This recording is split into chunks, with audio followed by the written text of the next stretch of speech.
Ceci est une présentation d'Imagine DeltaQ, module de détection de changement pour AirDAS Imagine, par Geosystems France.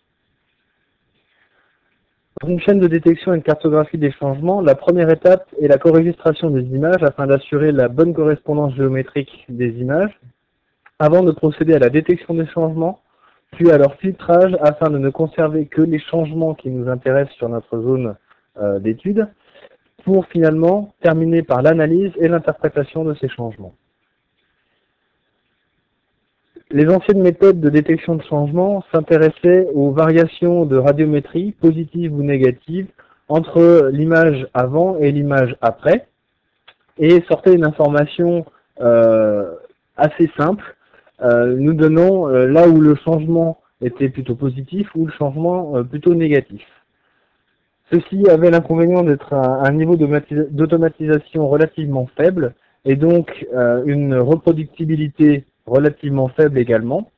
Tout ça pour arriver à un niveau d'information finalement assez réduit. Imagine DeltaQ est un outil de détection de changement rapide et efficace, parfaitement intégré à la suite de traitement d'images AirDAS Imagine et tirant donc profit de l'ensemble de la suite logicielle. Il est doté d'algorithmes puissants et de filtres adaptés à la détection de différents types d'objets ou de différents types de changements. Nous allons donc passer maintenant à la démonstration sur le logiciel.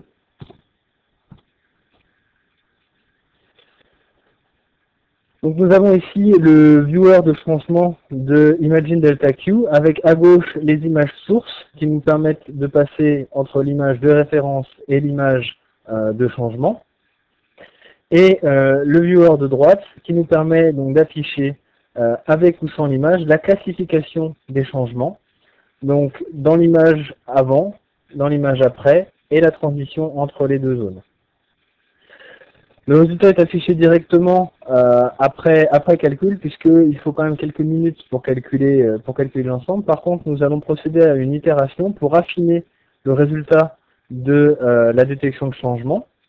C'est une des forces d'Imagine DeltaQ, c'est d'abord un certain nombre d'algorithmes pour s'intéresser à des types de changements bien précis. Ici, on s'est intéressé aux changements dans les sols avec un algorithme orienté vers les sols.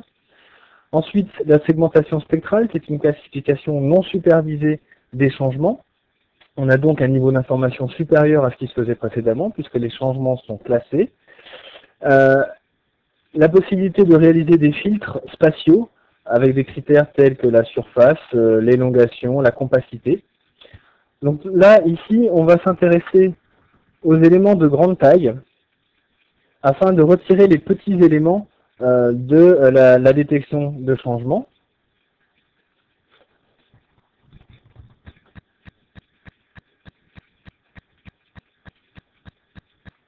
Et l'intérêt de DeltaQ est donc d'utiliser un processus itératif, c'est-à-dire que le résultat est au fur et à mesure affiné avec des critères supplémentaires et des détections supplémentaires.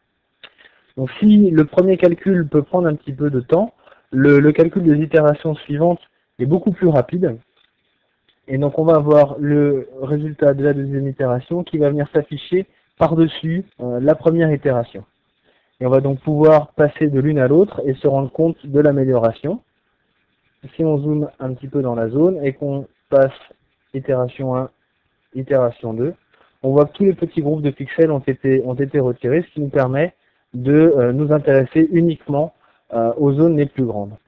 Il reste cependant un certain nombre de classes qui ne sont pas intéressantes pour nous lorsqu'il s'agit d'extraire le champ d'inondation.